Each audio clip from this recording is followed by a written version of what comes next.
right, here we are.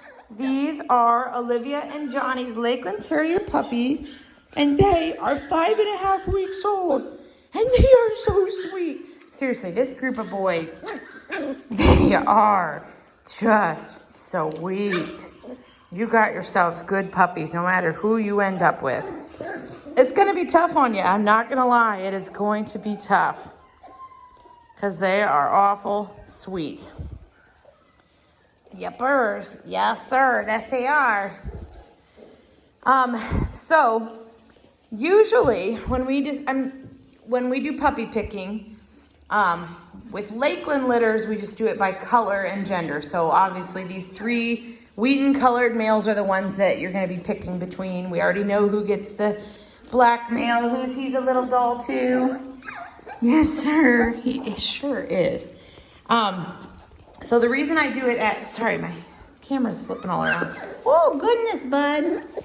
The reason I do it at this age, 5.5 and 6 weeks old, is because there's like this little window in between when the puppies are just showing developmental differences and when they start showing their individual personalities. So we're kind of in that window, and when we're seeing developmental differences, which is at a little before 4 weeks, everything under that, and then after 6 weeks is usually when all you're seeing is wild puppy energy. So it's a good little window to kind of peek into. So what I usually do, first off, I start by explaining that these are Lakeland Terriers. So they are all going to share those Lakeland Terrier traits that we know and love. They're going to be high energy. They are going to be funny and comical. They are going to be terriers. If you've ever had one before, they're going to share similarities, but they're not going to be the same dog as what you had before.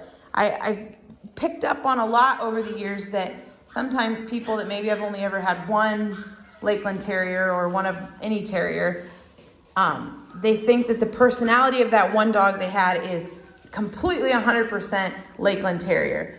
But it's Lakeland Terrier mixed with that dog's personality. So I always try to say this now because they do have different personalities. They're not going to be identical. And it's obviously one of those things you can't 100% predict. But I feel like I've gotten pretty good at it over the years. Anyways, so without further ado, I'm typically put the puppies in order from most outgoing and energetic to least outgoing. So what does that mean? Well, typically, the more outgoing and energetic puppies kind of end up that way as adults, which usually presents itself as sometimes an alpha, just a little bit more independent, a little bit more energetic and outgoing. And the quieter puppies a lot of times end up a little bit more laid back, a little bit more dependent, not alpha typically. And yeah, so I hope that kind of helps. This has been a tough litter to nail that down with. I'm still actually mentally like, am I going to stick with what I said? But I'll share my thoughts. So first I'm going to start with color, because you already all know that blue from the start has been a little bit more of a red Lakeland. So, and I would say that, where are my wipes? I would say that he is indeed more on the reddish side. So there's that. And then the other two, sorry, I'm trying to get these wipes. Oh, they're all peeing. The other two, oh geez. Sorry, bad filming here as I try to get this. I don't know why after all these years I don't just have it out of the can and ready to go. It's inevitable. Okay. The other two are obviously very blonde. So my most outgoing puppy is definitely blue. Perfect timing, buddy. That's me, huh?